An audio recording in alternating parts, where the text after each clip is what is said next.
ಎಂಥ ರುಚಿ. ಈ ಸಂಚಿಕೆಯ ಪ್ರಾಯೋಜಕರು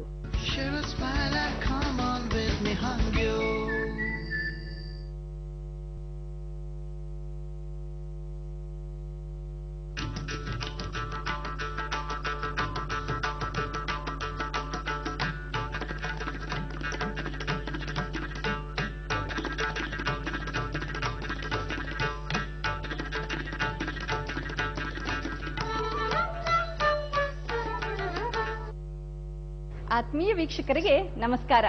ಸರ್ವರಿಗೂ ದಸರಾ ಹಬ್ಬದ ಹಾರ್ದಿಕ ಶುಭಾಶಯಗಳು. ವೀಕ್ಷಕರೇ, ನಮ್ಮ ನಾಡ ಹಬ್ಬಕ್ಕೆ ಭವ್ಯವಾದ ಇತಿಹಾಸವೇ ಇದೆ. ದಸರಾ ಹಬ್ಬ ಉತ್ಸವವಾಗಿ ಆಚರಣೆಗೆ ಬಂದಿದ್ದು ವಿಜಯನಗರದ ಅರಸರಿಂದ.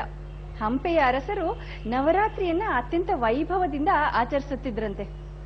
ವಿದೇಶಿ ಪ್ರವಾಸಿಗರು ಕೂಡ ವಿಜಯನಗರದ ವಿಜಯದಶಮಿಯ ಹಬ್ಬವನ್ನು ಕಂಡು ಬೆರಗಾಗಿ ತಮ್ಮ ಪ್ರವಾಸ ಕಥನದಲ್ಲಿ ಉಲ್ಲೇಖಿಸಿದ್ದಾರೆ. ವಿವಿಧ ಶಕ್ತಿ ಪ್ರದರ್ಶನದ ಸ್ಪರ್ಧೆಗಳು ಮತ್ತು ಉತ್ಸವದ ವೀಕ್ಷಣೆಗಾಗಿಯೇ ಹಂಪೆಯಲ್ಲಿ ಮಹಾನವಮಿ ದಿಬ್ಬದ ನಿರ್ಮಾಣವಾಯಿತಂತೆ. ಅಂದಿನಿಂದ ಶುರುವಾದ ದಸರಾ ಇಂದಿನವರೆಗೂ ಎಲ್ಲ ಕಡೆ ವಿಜೃಂಭಣೆಯಿಂದ ಆಚರಿಸಲ್ಪಡುತ್ತಿದೆ. ವೀಕ್ಷಕರೇ, ಉತ್ಸವ ಆಚರಣೆ ಯಾವುದಾದ್ರೂ ಇರಲಿ, ಪ್ರಮುಖ ಆದ್ಯತೆ ಮಾತ್ರ ಅಡುಗೆಗೆ ಅಲ್ವಾ? ಅದಕ್ಕೆ ಅಲ್ವಾ ನಮ್ಮ ಕಾರ್ಯಕ್ರಮ. ಇವತ್ತು ದಸರಾವನ್ನ ಸಂಭ್ರಮ ಸಡಗರದಿಂದ ಆಚರಿಸಲಿಕ್ಕೆ ಅಂತ ನಮ್ಮೊಂದಿಗೆ ಒಬ್ಬ ವಿಶೇಷ ಅತಿಥಿ ಇದ್ದಾರೆ. ಅವರು ದೀಪಾ. ಅವರು ಭರತನಾಟ್ಯಂ ನೃತ್ಯಗಾರ್ತಿ. ಇವರು BMCA ಮಾಡಿದ್ರು ಕೂಡ ಚಿಕ್ಕಂದಿನಿಂದಲೂ ಭರತನಾಟ್ಯಂನಲ್ಲಿ ತುಂಬಾನೇ ಆಸಕ್ತಿ. ಹೀಗಾಗಿ ಅದರಲ್ಲಿ ವಿದ್ವತ್ ಮತ್ತು ಮಾಸ್ಟರ್ಸ್ ಮಾಡಿಕೊಂಡು ತಮ್ಮದೇ ಆದಂತಹ ನೃತ್ಯ ಕುಟೀರದಲ್ಲಿ ಕಳೆದ 12 ವರ್ಷಗಳಿಂದ ಸುಮಾರು 200ಕ್ಕೂ ಹೆಚ್ಚು ಮಕ್ಕಳಿಗೆ ನೃತ್ಯಾಭ್ಯಾಸವನ್ನ ಹೇಳ್ಕೊಡ್ತಾ ಇದ್ದಾರೆ. ಹಾಗೆ ಸ್ಕೂಲ್ನಲ್ಲೂ ಕೂಡ ಪಾರ್ಟ್ ಟೈಮ್ ನೃತ್ಯವನ್ನ ಕಲಿಸ್ತಾ ಇದ್ದಾರೆ. ಬನ್ನಿ ಇವರನ್ನ ನಮ್ಮ ಕಾರ್ಯಕ್ರಮಕ್ಕೆ ಸ್ವಾಗತಿಸೋಣ. ಹಾಗೆ ಅವರು ಯಾವ ತರ ದಸರಾ ಹಬ್ಬವನ್ನ ಆಚರಿಸ್ತಾರೆ, ಅವರು ಮಾಡುವ ವಿಶೇಷ ಅಡುಗೆಗಳೇನು ಅನ್ನೋದನ್ನ ತಿಳಿಯೋಣ.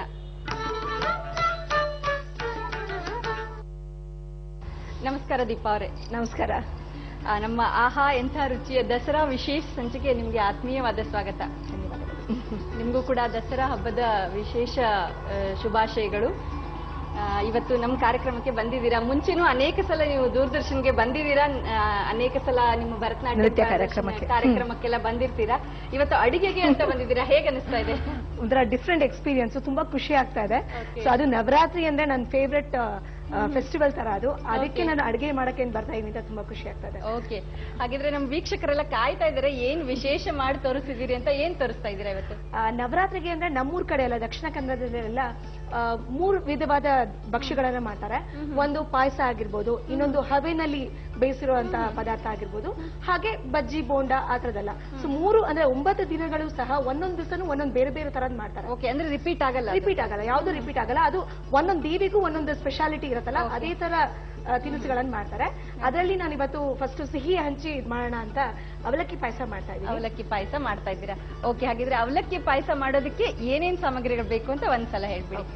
ಅವಲಕ್ಕಿ ಪಾಯಸಕ್ಕೆ ಫಸ್ಟ್ ನೆನೆ ಹಾಕೊಂಡಿರೋಂತ ಅವಲಕ್ಕಿ 1 ಕಪ್, ಚಿಕ್ಕ ಚಿಕ್ಕದಾಗಿ ಪೀಸ್ ಮಾಡ್ಕೊಂಡಿರೋಂತ ಬೆಲ್ಲ, ಕಾಯಿ ತುರಿ, ದ್ರಾಕ್ಷಿ, ಗೋಡಂಬಿ, ಏಲಕ್ಕಿ ಮತ್ತೆ ಸಕ್ಕರೆ ಪುಡಿ ಮಾಡಿರೋದು, ಲವಂಗ, ಕೇಸರಿ, ತುಪ್ಪ. ಇದಿಷ್ಟು ಬೇಕಾಗಿರೋದು. ಎಲ್ಲ ಸಾಮಗ್ರಿಗಳಂತೂ ರೆಡಿ ಇದೆ. ಶುರು ಮಾಡ್ಬಿಡೋಣ. ಶುರು ಮಾಡ್ತಾ ಮಾಡ್ತಾನೆ ಮಾತಾಡೋಣಂತೆ. ಓಕೆ, ಸೊ ಮೊದ್ಲಿಗೆ ಏನ್ ಮಾಡೋದು? ನಾನು ಅವಲಕ್ಕಿನ ನೆನೆ ಹಾಕೊಂಡಿದ್ದೀನಿ. ಕಾಯಿ ತುರ್ಕೊಂಡಿರೋದನ್ನ ಚೆನ್ನಾಗಿ ಹಾಲು ತೆಗಿಬೇಕು. ಸೊ ಮಿಕ್ಸಿ ಬೇಕಾ, ನೀರು ಬೇಕಾ?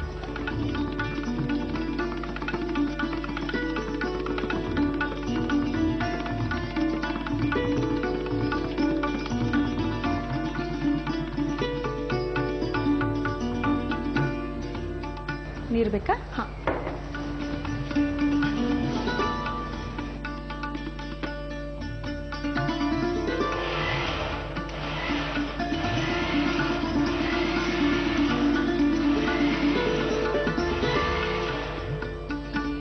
ಇದನ್ನ ಸೋಸ್ಕೋಬೇಕು ಫಸ್ಟ್. ಓಕೆ, ಯಾವುದು ಈ ಪಾತ್ರೆಯಲ್ಲೇ ಸೋಸ್ಕೊಳ್ತೀರಾ? ಅದರಲ್ಲೇ ಪಾಯಸ ಮಾಡ್ತೀರಲ್ವಾ? ಓಕೆ.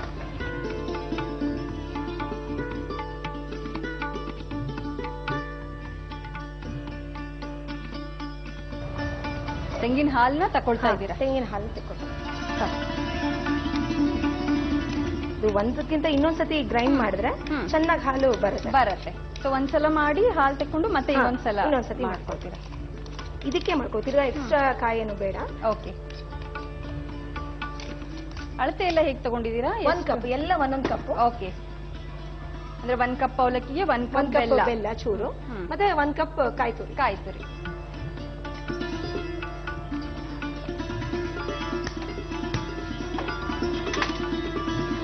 ಇದಕ್ಕೆ ನಾವು ಬೆಲ್ಲ ತಗೊಂಡಿದೀವಲ್ಲ, ಬೆಲ್ಲ 1 ಕಪ್ ತಗೊಂಡಿದೀವಿ. ಓಕೆ. ಸೊ ಅದನ್ನ ಹಾಕ್ಬೇಕು. ಈ ತೆಂಗಿನ ಹಾಲ್ಗೆ ಹಾಕೊಳ್ತೀರಾ? ಹಾಕ್ಲಾ? ಕೊಡಿ. ಚೂರು ಸಿಮ್ಮಲ್ಲಿ ಇಟ್ಕೊಂಡಿರಿ. ಓಕೆ. ಸಾಕು. ಸಾಕಾ?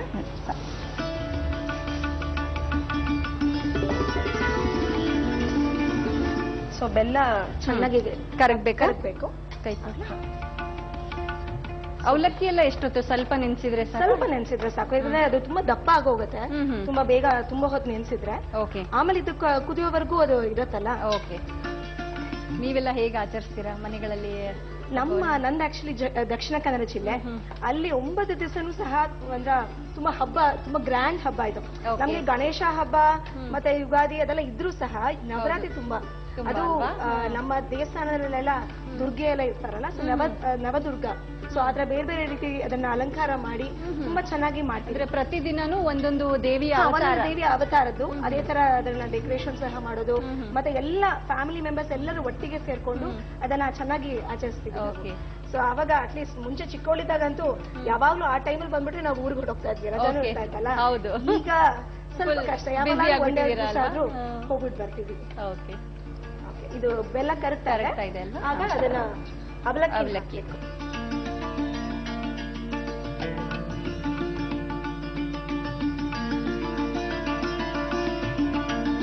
ಬೇಗ ಆಗ್ಬಿಡುತ್ತೆ ಅನ್ಸುತ್ತೆ.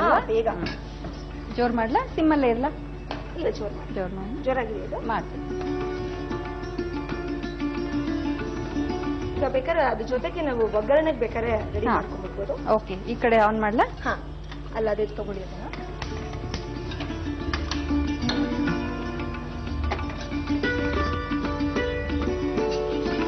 ಆದ್ಮೇಲೆ ಹಾಕ್ಲಾ? ಕೊಡಿ. ತುಂಬಾ ಬ್ಯುಸಿ ಆಗಿರ್ತೀರಾ ಅನ್ಸುತ್ತೆ, ತುಂಬಾ ಕ್ಲಾಸಸ್ ತಗೊಳ್ತೀರಾ. 200 ಜನ ವಿದ್ಯಾರ್ಥಿಗಳಿದ್ದಾರೆ ಅಂತ ಹೇಳ್ತಿದ್ರಿ. 3 ಕಡೆ ತಗೋತೀನಿ, ವಾರಕ್ಕೆ 2 ದಿವಸ ತರ 3 ಕಡೆ ಹೋಗ್ತೀನಿ. ಪ್ರತಿದಿನ ಬ್ಯುಸಿ ಆಗಿರ್ತೀರಾ? ಬೆಳಿಗ್ಗೆ ಎಲ್ಲ ಆರಾಮ. ಅಂದ್ರೆ ಬೆಳಿಗ್ಗೆ ನನ್ನ ಪ್ರಾಕ್ಟೀಸ್ಗೂ ಹೋಗ್ತೀನಿ. ನಾನು ಪ್ರೊಫೆಸರ್ ಎಂ ಆರ್ ಕೃಷ್ಣಮೂರ್ತಿ ಅವರ ಸ್ಟೂಡೆಂಟ್ ನಾನು. ಸೊ ಬೆಳಿಗ್ಗೆ ಕಲಾಕ್ಷತಿನಲ್ಲಿ ಒಂಥರ 9:30 ಇಂದ 12:00ವರೆಗೂ ಒಂಥರ ಎಲ್ಲ ಲೇಡೀಸ್ಗೆ ಅಂತಾನೆ ಒಂದು ಸ್ಪೆಷಲ್ ಬ್ಯಾಚ್ ತರ. ಸೊ ಎಲ್ಲ ಮದುವೆ ಆಗಿ ಮಕ್ಕಳಾಗಿ ಆ ತರ ಅವರೇ ಬರ್ತಾರೆ ಎಲ್ಲರೂ. ಸೊ ಮೃದಂಗ ಹಾಡ್ ಜೊತೆಗೆ ನಾವು ಪ್ರಾಕ್ಟೀಸ್ ಮಾಡ್ತೀವಿ. ಕೆಲವು ಪ್ರೋಗ್ರಾಮ್ ಬರ್ತಾ ಇರತ್ತಲ್ವಾ, ನಾವು ಪ್ರಾಕ್ಟೀಸ್ ಅಲ್ಲೇ ಇರ್ಬೇಕು.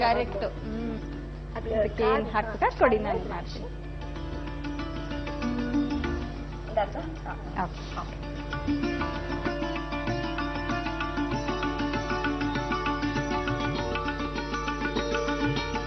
ಅವಲಕ್ಕಿ ಅಂತೂ ಕೃಷ್ಣನ್ಗೆ ತುಂಬಾ ಇಷ್ಟವಾದ ಇದು. ಹೌದು. ಬೇರೆ ಬೇರೆ ತರ ಸಿಹಿ ಅವಲಕ್ಕಿ, ಗೊಜ್ಜ ಅವಲಕ್ಕಿ ಎಲ್ಲ ಮಾಡ್ತಾರೆ. ಕರೆಕ್ಟ್. ಇದರಲ್ಲೂ ಸಹ ಗೊಜ್ಜ ಅವಲಕ್ಕಿನಲ್ಲೂ ಸಿಹಿ ಗೊಜ್ಜ ಅವಲಕ್ಕಿ ಮಾಡ್ತಾರೆ. ಸೊ ಅವಲಕ್ಕಿ, ಅದಕ್ಕೆ ಅವಲಕ್ಕಿ ಪಾಯಸ. ಓಕೆ. ಸಿಹಿ ಗೊಜ್ಜ ಅವಲಕ್ಕಿ ಅಂದ್ರೆ ಯಾವ ತರ ಮಾಡ್ತೀರಾ ಅದನ್ನ? ಸೇಮ್ ಗೊಜ್ಜ ಅವಲಕ್ಕಿ ತರನೇ ಪುಡಿ ಎಲ್ಲ ಮಾಡ್ಬಿಟ್ಟು ಎಲ್ಲ ಬೆಲ್ಲದ ಪಾಕದಲ್ಲಿ ಅದನ್ನ ಮಾಡ್ಬೇಕು. ಸೊ ಅದರ ಎಲ್ಲ ಹಾಕ್ತಿರೋ ಬೆಲ್ಲದ ಪಾಕ. ಕೊಬ್ಬರಿನ ಪೀಸ್ ಮಾಡ್ಬಿಟ್ಟು ಹಾಕಿದ್ರೆ ಟೇಸ್ಟ್ ಚೆನ್ನಾಗಿರುತ್ತೆ. ಓಕೆ. ಇದ್ ಮಾಡಿ ತಕೊಳ್ಬೇಕಾ? ಇಲ್ಲ, ಅದೇ ಹಂಗೆ ಗೋಡಂಬಿ ಹಾಕ್ಬೇಡ. ಗೋಡಂಬಿ, ಲವಂಗ. ಓಕೆ.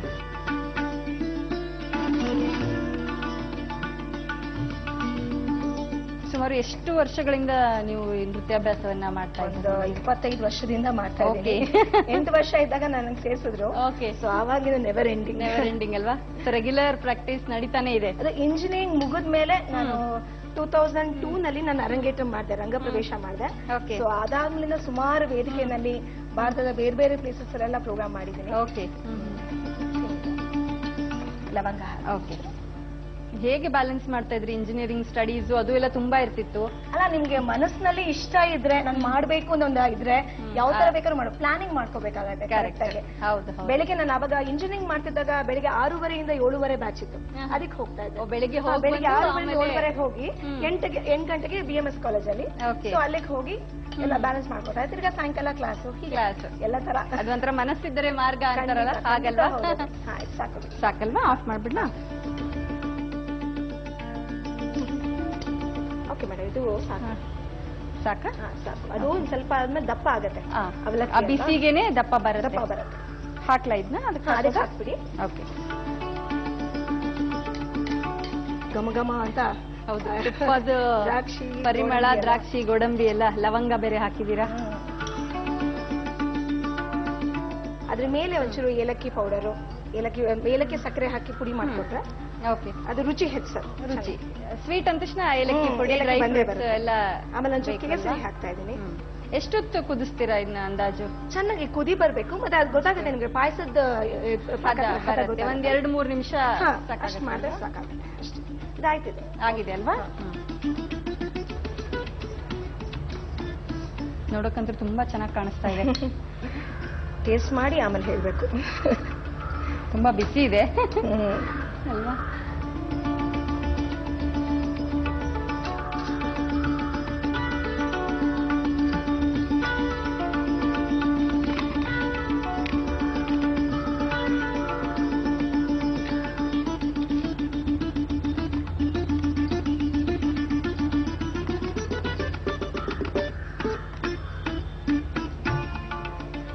ಅವಲಕ್ಕಿ ಪಾಯಸ ತಿನ್ನಲು ರೆಡಿ. ತುಂಬಾ ಥ್ಯಾಂಕ್ ಯು ಮೇಡಮ್. ಇದನ್ನ ಫಸ್ಟ್ ದೇವರಿಗೆ ಅರ್ಪಿಸಿ, ಅದ್ ರುಚಿ ಹೆಚ್ಚಾಗತ್ತೆ ಅಲ್ವಾ? ದೇವರ ಪ್ರಸಾದ, ದೇವಿಯ ಪ್ರಸಾದ ನೈವೇದ್ಯ ಅಂತ ತಗೊಳ್ಳೋದ್ರಿಂದ ನಿಜವಾಗ್ಲೂ ಖುಷಿ ಆಗುತ್ತೆ. ಓಕೆ, ತುಂಬಾ ಬಿಸಿ ಇದೆ, ಆಮೇಲೆ ರುಚಿ ನೋಡ್ತೀನಂತೆ. ವೀಕ್ಷಕರೇ, ನೋಡಕ್ಕಂತೂ ತುಂಬಾ ಚೆನ್ನಾಗಿ ಕಾಣಿಸ್ತಾ ಇದೆ. ತುಪ್ಪದಲ್ಲಿ ಗೋಡಂಬಿ, ದ್ರಾಕ್ಷಿ ಎಲ್ಲ ಹುರಿದು ಬೇರೆ ಹಾಕಿದ್ದಾರೆ. ಸೊ ನವರಾತ್ರಿಯಲ್ಲಿ ಪ್ರತಿದಿನ ಒಂದೊಂದು ಸಿಹಿ ಬೇಕೇ ಬೇಕು. ನೀವು ಕೂಡ ಇದನ್ನ ಮಾಡಿ ರುಚಿ ನೋಡಿ. ಅವಲಕ್ಕಿ ಪಾಯಸ ಮಾಡಲು ಬೇಕಾದ ಸಾಮಗ್ರಿಗಳು: ನೆನೆಸಿದ ಅವಲಕ್ಕಿ ಅರ್ಧ ಬಟ್ಟಲು, ಬೆಲ್ಲದ ಪುಡಿ 1 ಬಟ್ಟಲು, ಕಾಯಿ ತುರಿ 1 ಬಟ್ಟಲು, ಸಕ್ಕರೆ ಮತ್ತು ಏಲಕ್ಕಿ ಪುಡಿ ಮಿಶ್ರಣ 2 ಚಮಚ, ಲವಂಗ 2 ರಿಂದ 3, ಕೇಸರಿ ಸ್ವಲ್ಪ, ದ್ರಾಕ್ಷಿ ಗೋಡಂಬಿ ಸ್ವಲ್ಪ, ತುಪ್ಪ 2 ಚಮಚ. ಅವಲಕ್ಕಿ ಪಾಯಸ ಮಾಡುವ ವಿಧಾನ: ಮೊದಲು ಕಾಯಿ ತುರಿಯನ್ನು ಮಿಕ್ಸಿಯಲ್ಲಿ ರುಬ್ಬಿಕೊಂಡು ತೆಂಗಿನ ಹಾಲನ್ನು ಸೋಸಿಕೊಳ್ಳಿ. ಈಗ ಸೋಸಿರುವ ತೆಂಗಿನ ಹಾಲಿಗೆ 1 ಬಟ್ಟಲು ಬೆಲ್ಲದ ಪುಡಿ ಹಾಕಿ ಬೆಲ್ಲ ಕರಗಿದ ಮೇಲೆ ಮಿಶ್ರಣ ಕುದಿಯುತ್ತಿರುವಾಗ ಕೇಸರಿ, ಸಕ್ಕರೆ, ಏಲಕ್ಕಿ ಪುಡಿ ಮಿಶ್ರಣ, ತುಪ್ಪದಲ್ಲಿ ಹುರಿದ ದ್ರಾಕ್ಷಿ, ಗೋಡಂಬಿ, ಲವಂಗ ಹಾಕಿ ಬೆರೆಸಿದರೆ ನವರಾತ್ರಿ ವಿಶೇಷ ಅವಲಕ್ಕಿ ಪಾಯಸ ಸವಿಯಲು ಸಿದ್ಧ.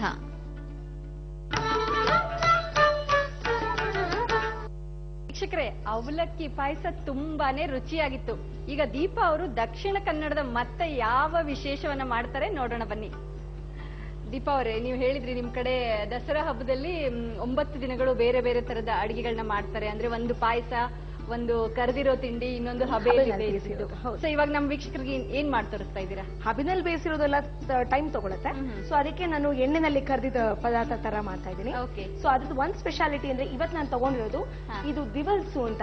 ಅಂದ್ರೆ ಇದ್ರಲ್ಲಿ ಹಲಸಿನ ಹಣ್ಣು ತರದ್ದೆ, ಅದ್ರಲ್ಲಿ ಒಂದು ಸ್ಪೆಷಲ್ ಇದು ಇದ್ರ ಸ್ಪೆಷಾಲಿಟಿ ಏನು ಅಂದ್ರೆ ಇದು ಹಣ್ಣು ಆಗೋದೇ ಇಲ್ಲ. ಇದು ಕಾಯಿ ತರನೇ ಇರುತ್ತೆ, ತರಕಾರಿ ತರ ಅದನ್ನ ಯೂಸ್ ಮಾಡಬಹುದು. ಸೊ ಬೇರೆ ಬೇರೆ ತರದಲ್ಲಿ ಅಂದ್ರೆ ಇವಾಗ ಪಲ್ಯಕ್ಕಾಗ್ಲಿ ಅಥವಾ ಮಜ್ಜಿಗೆ ಹುಳಿಯಾಗಿ ಅದೆಲ್ಲ ಬೇರೆ ಬೇರೆ ತರದಲ್ಲಿ ಮಾಡ್ತಾರೆ.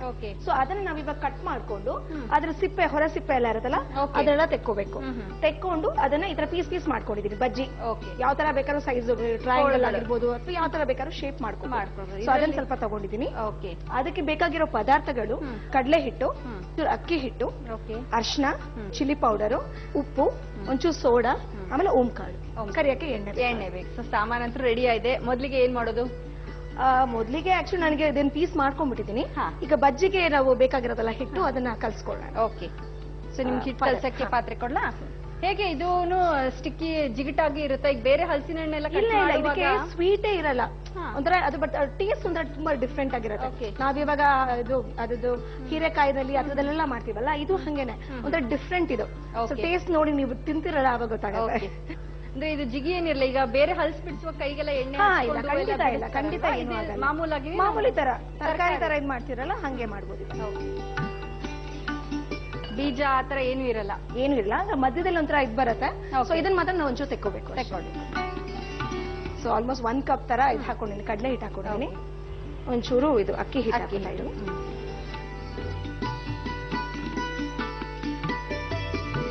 ಖಾರ ಜಾಸ್ತಿ ಬೇಕಾದ್ರೆ ಜಾಸ್ತಿ ಹಾಕೋಬಹುದು. ನಾನೊಂದು 1.5 ಸ್ಪೂನ್ ತರ ಹಾಕೋತಾ ಇದ್ದೀನಿ. ಆಮೇಲೆ ಒಂಚೂರು ಅರ್ಶಿನ, ಸ್ವಲ್ಪ ಅಷ್ಟೇ ಟೇಸ್ಟ್ ಬರುತ್ತೆ. ಓಕೆ. ಆಮೇಲೆ ಉಪ್ಪು,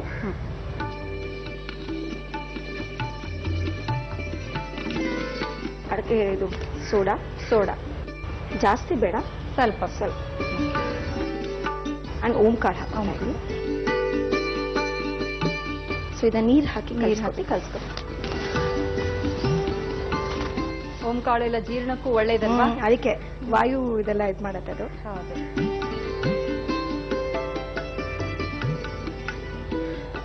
ಹೇಗೆ ನಿಮ್ಗೆ ಅಡಿಗೆಯಲ್ಲಿ ಆಸಕ್ತಿನ ಯಾವಾಗ್ಲೂ ಮಾಡ್ತಿರ್ತೀರಾ? ತುಂಬಾ ಅಂತ ಇಂಟ್ರೆಸ್ಟ್ ಏನಿಲ್ಲ, Okay. ಬಟ್ ಅದ್ರ ಫ್ರೀ ಟೈಮ್ ಇದ್ದಾಗೆಲ್ಲ ಅದನ್ನ ಟ್ರೈ ಮಾಡ್ತಾ ಇರ್ತೀನಿ. ಏನಾದ್ರು ಹೊಸ ತರದ್ದು ಆ ತರದನ್ನೆಲ್ಲ ಟ್ರೈ ಮಾಡ್ತಾ ಇರ್ತೀನಿ. ಸೊ ನಮ್ಮೂರ್ ಕಡೆದೆಲ್ಲ ಈ ಇದು ತಂಬ್ಳಿ, ಸಾಸಿವೆ ಅದೆಲ್ಲ ಬರ್ತಲ್ಲ, ಸೊ ಅದೆಲ್ಲ ನಮ್ಮ ಕಡೆ ಇಲ್ಲಿ ಅಂದ್ರೆ ನಮ್ಮ ಅತ್ತೆ ಮಾವ ಅವ್ರ ಕಡೆ ಎಲ್ಲ ಗೊತ್ತಿಲ್ಲ. ಸೊ ಆ ತರ ಎಲ್ಲ ಟ್ರೈ ಮಾಡ್ತಾ ಇರ್ತೀನಿ. ಏನಾದ್ರೂ ಒಂದು ಸಾಧನೆಯನ್ನ ಮಾಡ್ಬೇಕು ಅಂದಾಗ ಈ ಫ್ಯಾಮಿಲಿ, ನಮ್ಮ ಕುಟುಂಬದವರ ಸಹಕಾರ ತುಂಬಾನೇ ಮುಖ್ಯ ಅಲ್ವಾ? ಹೌದು. ನನಗೆ ನಮ್ಮ ಅಪ್ಪ ಅಮ್ಮ ಹತ್ರ ಪಿಲ್ಲರ್ಸ್ ತರ ಅಂತ ಹೇಳ್ಬೋದು. ಅವ್ರ ಸಪೋರ್ಟ್ ಇಲ್ದೇ ಇದ್ರೆ ನಾನು ಇಷ್ಟು ಮಟ್ಟಿಗೆ ಈ ಲೆವೆಲ್ಗೆ ಬರಕ್ಕೆ ಖಂಡಿತ ಆಗ್ತಾ ಇರಲಿಲ್ಲ. ನಮ್ಮಪ್ಪ ಒಂಥರ ಅವರು ಬ್ಯಾಂಕ್ ಅಲ್ಲಿ ಕೆಲಸ ಮಾಡ್ತಿದ್ರು, ನನ್ಗೋಸ್ಕರನೇ ಒಂಥರ BRS ಕೊಟ್ರು ಅಂತ ಹೇಳ್ಬೋದು. ಅಷ್ಟು ನಂಗೆ ಅವಾಲಿಂದ ಸಪೋರ್ಟ್ ಇದ್ದಾರೆ. ಅದಾದ್ಮೇಲೆ ನಮ್ಮಮ್ಮ, ಈಗ ನನ್ ಗಂಡ, ನಮ್ಮ ಅತ್ತೆ ಮಾವ, ಇವನ್ ನನ್ ಮಗಳು, ನನ್ಗೆ 9 ವರ್ಷದ ಮಗಳಿಯಾಳೆ. ಸೊ ಎಲ್ಲರೂ ಅಷ್ಟೇ, ಎಲ್ಲರೂ ಸಪೋರ್ಟ್. ಯಾಕಂದ್ರೆ ಡಾನ್ಸ್ ಫೀಲ್ಡ್ ಅಂದ್ರೆ ಸುಮಾರು ಊರಿಗೆ ಹೋಗ್ತಾ ಇರ್ತೀವಿ, ಪ್ರೋಗ್ರಾಮ್ ಹೋಗ್ತಾ ಇರ್ತೀವಿ, ಸೊ ತುಂಬಾ ಇರತ್ತಲ್ಲ. ಸೊ ಅದಕ್ಕೆ ಎಲ್ಲ ತರನು ನನ್ಗೆ ಸಪೋರ್ಟ್ ತುಂಬಾ ಇದ್ದಾರೆ. ಬಜ್ಜಿ ಬೋಂಡಾ ಹಿಟ್ಟಿನ ಬೋಂಡಾ ಹಿಟ್ಟಿನ ಬಂತು. ಎಣ್ಣೆ ಕಾಯಕ್ಕಿಡ್ಲಾ? ಎಣ್ಣೆ ಇಟ್ಕೊಂಡು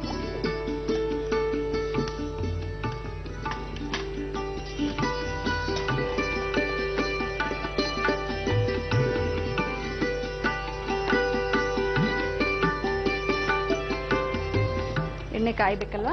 ಎಣ್ಣೆ ಕಾಯ್ಬೇಕು. ನವರಾತ್ರಿ ಅಂದ ತಕ್ಷಣ ನನ್ಗೆ ನವರಸಗಳು ನೆನಪಾಗ್ತಾ ಇದೆ. ನೀವು ಕೂಡ ಭರತನಾಟ್ಯಂ ನೃತ್ಯದಲ್ಲೇ ಇರೋದ್ರಿಂದ ನೃತ್ಯಕ್ಕೂ ಈ ನವರಸಗಳು ನಮ್ಮ ವೀಕ್ಷಕರಿಗೋಸ್ಕರ ಒಂದು ಆ ಭಾವಗಳನ್ನ ತೋರಿಸಬಹುದಾ? ಖಂಡಿತ. ನವರಸ ಅಂದ್ರೆ ಶೃಂಗಾರ, ಹಾಸ್ಯ, ಕರುಣ, ರೌದ್ರ, ವೀರ, ಭಯಾನಕ, ಭೀಭತ್ಸ್ಯ, ಅದ್ಭುತ, ಶಾಂತ.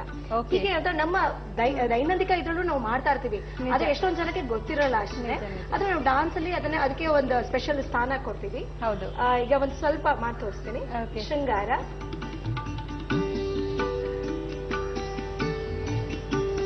ಶೃಂಗಾರ ಅಂದ್ರೆ ಲವ್, ಹಾಸ್ಯ ಅಂದ್ರೆ ಸ್ಮೈಲ್,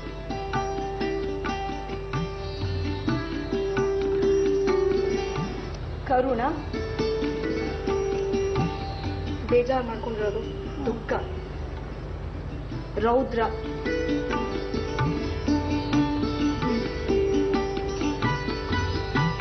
ವೀರ, ರಾಜ ಅದೆಲ್ಲ ತೋರ್ಸಕ್ಕೆ ಯೂಸ್ ಮಾಡ್ತಾರೆ. ಬೀಭತ್ಸ್ಯ, ಅಸಹ್ಯ ಪಡ್ಕೊಳ್ಳೋದು, ಅದ್ಭುತ,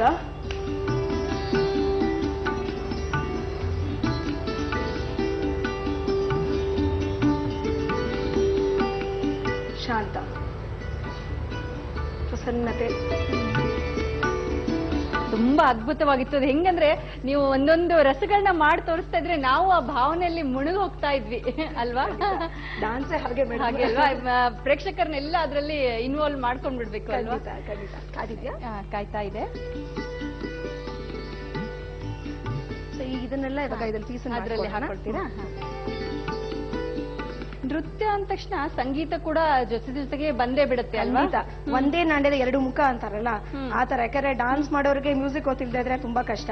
ರಿದಮ್ ಸೆನ್ಸು ಅದೆಲ್ಲ ಇರ್ಲೇಬೇಕಾಗುತ್ತೆ. ಯಾವ್ದೇ ಐಟಮ್ಗೆ ನಾವು ಮಾಡ್ಲೇಬೇಕಾಗತ್ತೆ ಎಲ್ಲ ಈ ತರ.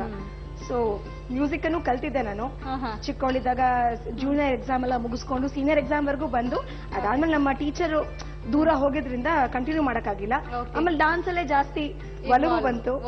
ಸೊ ಅದಕ್ಕೆ ಅದನ್ನ ಇದ್ ಮಾಡಕ್ ಹೋದ್ವಿ. ಎಣ್ಣೆ ಕಾದಿದೆ. ಈಗ ಇದನ್ನ ಒಂದೊಂದೇ ಹಾಕ್ತೀನಿ. ಸರಿ. ಎಲ್ಲ ಕಡೆ ಚೆನ್ನಾಗಿ ಬಜ್ಜಿ ಮಾಮೂಲಿ ಇರ್ತಾರಲ್ಲ ಅದೇ ತರನೇ.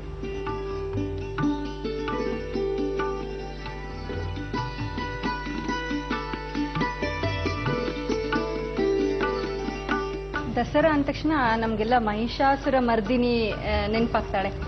ಯಾಕಂದ್ರೆ ಮುಖ್ಯವಾಗಿ ನಾವು ಚಾಮುಂಡೇಶ್ವರಿಯನ್ನ ಆರಾಧಿಸ್ತೀವಿ ಈ ಸಮಯದಲ್ಲಿ. ನಿಮ್ಮ ನೃತ್ಯದಲ್ಲಿ ಮಹಿಷಾಸುರ ಮರ್ದಿನಿಯನ್ನ ಬಿಂಬಿಸುವಂತಹದ್ದು ಯಾವ್ದಾದ್ರು ಕಾರ್ಯಕ್ರಮವನ್ನು ಮಾಡಿದ್ದೀರಾ? ಸುಮಾರು ಮಾಡಿದೀವಿ. ಐಗಿರಿ ನಂದಿನಿ ಅಥವಾ ನವದುರ್ಗ ಇದು, ಮತ್ತೆ ದುರ್ಗಾ ದುರ್ಗತಿ ನಾಶಿನಿ ಅಂತ ಮಾಡಿದ್ವಿ. ಸುಮಾರು ಡಾನ್ಸ್ ಡ್ರಾಮಾ. ಈ ನವರಾತ್ರಿನಲ್ಲಂತೂ ನಾವು ಏನಿಲ್ಲ 9 ದಿವಸದಲ್ಲಿ ಒಂದು 4-5 ದಿವಸ ಆದ್ರೂ ನಮ್ಗೆ ಪ್ರೋಗ್ರಾಮ್ ಇರುತ್ತೆ. ಸೊ ಆ ಥರದೆಲ್ಲ ಮಾಡಿದೀವಿ. ಅದ್ರಲ್ಲಿ ಹೀಗೆ ಒಂಥರ ಕಥೆನಲ್ಲಿ ಹೇಗೆ ಅಂದ್ರೆ ನವರಾತ್ರಿಗೆ ನವವಿಧವಾದ ದುರ್ಗೆನ ಅಂದ್ರೆ ಒಂದೊಂದ್ ದಿವಸನೂ ಒಂದೊಂದು ದೇವಿನ ನಾವು ಸ್ತುತಿಸಿ ಅವ್ರನ್ನ ಆರಾಧಿಸಿ ಕೊನೆಗೆ ವಿಜಯದಶಮಿ ದಿವಸ ಎಲ್ಲ ದೇವತೆಗಳು ಒಟ್ಟಿಗೆ ಅಂದ್ರೆ ಆ ಎಲ್ಲ ದೇವಿಗಳು ಒಟ್ಟಿಗೆ ಸೇರಿ ಮಹಿಷಾಸುರನ ಮರ್ದನ ಮಾಡಿರೋದು ತರ. ಸೊ ಅದೇ ತರ ನಾವು ಸುಮಾರು ಡಾನ್ಸ್ ಡ್ರಾಮಾ ಮಾಡಿದೀವಿ ಎಲ್ಲ ಕಡೆ, ಬೇರೆ ಬೇರೆ ದೇವಸ್ಥಾನದಲ್ಲಿ, ಅದರಲ್ಲಿ ಕೊಲ್ಲೂರು, ಹೊರನಾಡು ಎಲ್ಲ ಕಡೆನೂ ಮಾಡಿದೀವಿ. ಓಕೆ. ಅಂದ್ರೆ ಪ್ರತಿದಿನ ಒಬ್ಬೊಬ್ಬ ಬೇರೆ ದೇವಿಯ ಆರಾಧನೆ, ಕೊನೆಯ ದಿನ ಎಲ್ಲ ದೇವಿಗಳು ಒಟ್ಟಿಗೆ ಬರುವಂತಹ ಒಂದು ಮಹಿಷಾಸುರನ ಮರ್ದನ ಮಾಡೋದು. ತುಂಬಾ ಚೆನ್ನಾಗಿ ಕಾಣಿಸ್ತಾ ಇದೆ ಅಜ್ಜಿ.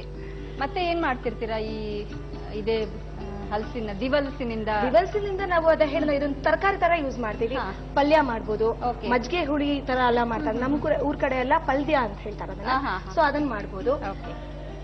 ಹಾಗೆ ಬೇರೆ ಬೇರೆ ತರಕಾರಿ ತರ ಎಲ್ಲ ತರ ಯೂಸ್ ಮಾಡ್ಬೋದು. ಒಂಚೂರು ಕೆಂಪಗೆ ಗೋಲ್ಡ್ ಬ್ರೌನ್ ಆಗೋ ತರ, ಗೋಲ್ಡ್ ಬ್ರೌನ್ ಆಗೋ ತರ ಟರ್ನ್ ಮಾಡ್ಲಾ? ಹಾ.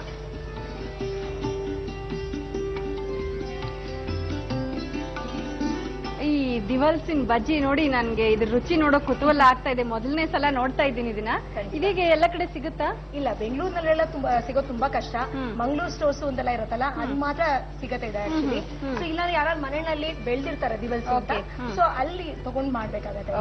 ಸೊ ಇದರಲ್ಲಿ ಪಲ್ಯ, ಮಜ್ಜಿಗೆ ಹುಳಿ, ಆಮೇಲೆ ಹುಳಿ, ಆತರ ಎಲ್ಲ ತರನು ಮಾಡ್ಬೋದು. ಆಕ್ಚುಲಿ ಬೇರೆ ಬೇರೆ ವೆರೈಟಿ ತರಕಾರಿ ತರ ಬಳಸ್ಕೊಳ್ಬಹುದು. ಕಲರ್ ಬಂದಿದೆ.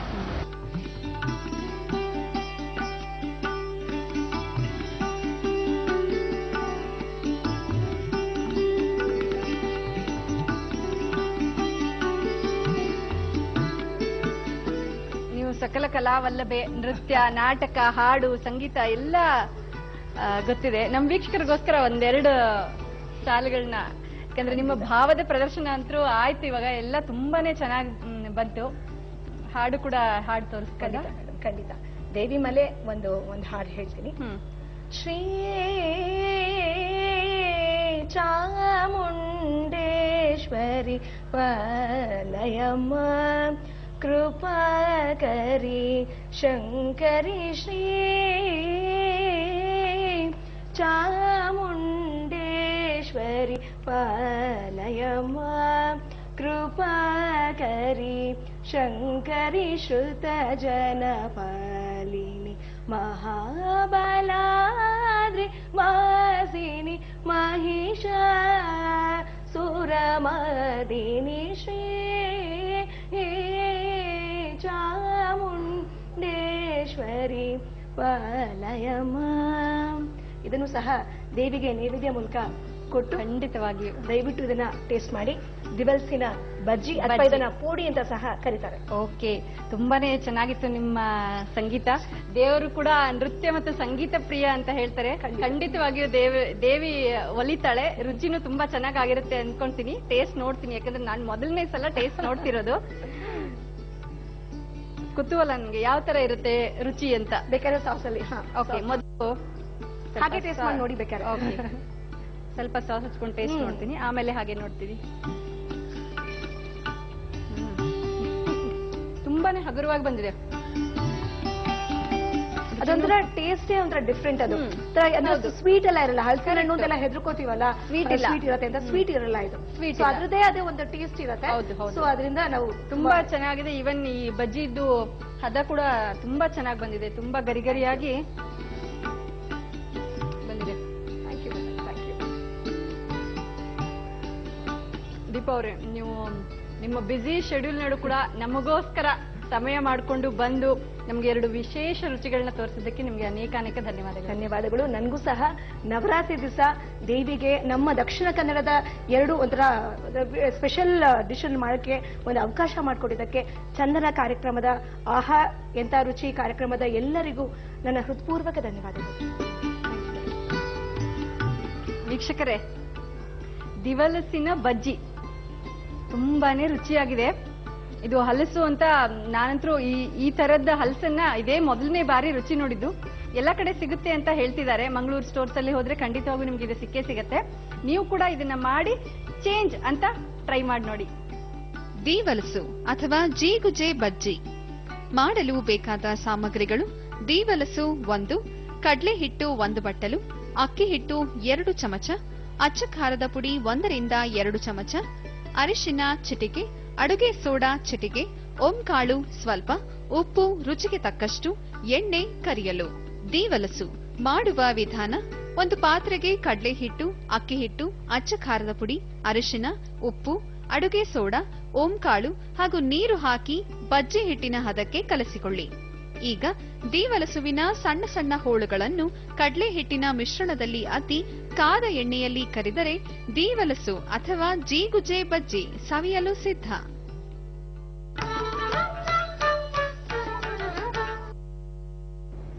ವೀಕ್ಷಕರೇ, ನಾನು ಕಾರ್ಯಕ್ರಮದ ಪ್ರಾರಂಭದಲ್ಲಿ ಹೇಳ್ತಾ ಇದ್ದೆ, ಈ ದಸರಾ ಉತ್ಸವ ವಿಜಯನಗರದ ಹಂಪೆಯ ಅರಸರ ಕಾಲದಲ್ಲಿ ಹೇಗೆ ಪ್ರಾರಂಭವಾಯಿತು ಅಂತ. ನಂತರದ ದಿನಗಳಲ್ಲಿ ಈ ವಿಶಿಷ್ಟ ಸಂಪ್ರದಾಯವನ್ನ ಮೈಸೂರಿನ ಒಡೆಯರು ಪಾಲಿಸ್ತಾ ಬಂದ್ರು. ಮುಮ್ಮಡಿ ಕೃಷ್ಣರಾಜ್ ಒಡೆಯರ್ ಇವರ ಕಾಲದಲ್ಲಿ ಮೈಸೂರು ದಸರಾ ಆಚರಣೆಗೆ ಬಂತು ಅಂತ ಹೇಳ್ತಾರೆ. ಈ ನಾಡ ಹಬ್ಬವನ್ನ ಸಂಭ್ರಮಿಸುವುದಕ್ಕೋಸ್ಕರ ನಮ್ಮ ಆಹಾ ಎಂಥ ರುಚಿ ಕಾರ್ಯಕ್ರಮದಲ್ಲೂ ಪ್ರತಿದಿನ ದಸರಾ ವಿಶೇಷ ಸಂಚಿಕೆಗಳು ಮೂಡಿ ಬರ್ತಾ ಇದೆ. ನಿಮಗೆ ಈ ನಮ್ಮ ಸಂಚಿಕೆಗಳು ಹೇಗೆ ಅನ್ನಿಸ್ತಾ ಇದೆ? ನಿಮ್ಮ ಅನಿಸಿಕೆ ಮತ್ತು ಅಭಿಪ್ರಾಯಗಳು ನಮಗೆ ಬಹಳ ಮುಖ್ಯ. ಅದನ್ನ ನೀವು ಇಮೇಲ್ ಅಥವಾ ಪತ್ರದ ಮೂಲಕ ಖಂಡಿತವಾಗಿಯೂ ನಮಗೆ ಬರ್ತಿಳಿಸಿ. ತಾಯಿ ಚಾಮುಂಡೇಶ್ವರಿ ಎಲ್ಲರಿಗೂ ಒಳ್ಳೆಯದನ್ನ ಮಾಡ್ಲಿ. ಬನ್ನಿ ಹಾಗಾದ್ರೆ ಹಿತ ಮಿತ ಶುಚಿ ರುಚಿ ಸಾಧಿಸೋಣ. ಆಹಾ ಎಂಥ ರುಚಿ ಅನ್ನೋಣ. ಏನಂತೀರಿ? ನಿಮ್ಮ ಅನಿಸಿಕೆ ಅಭಿಪ್ರಾಯಗಳನ್ನು ಈ ವಿಳಾಸಕ್ಕೆ ಕಳುಹಿಸಿ. ಆಹಾ ಎಂಥ ರುಚಿ ವಿಭಾಗ, ದೂರದರ್ಶನ ಕೇಂದ್ರ, ಜೆಸಿ ನಗರ, ಬೆಂಗಳೂರು 560006. ಇಮೇಲ್ ವಿಳಾಸ chandanruchi@gmail.com.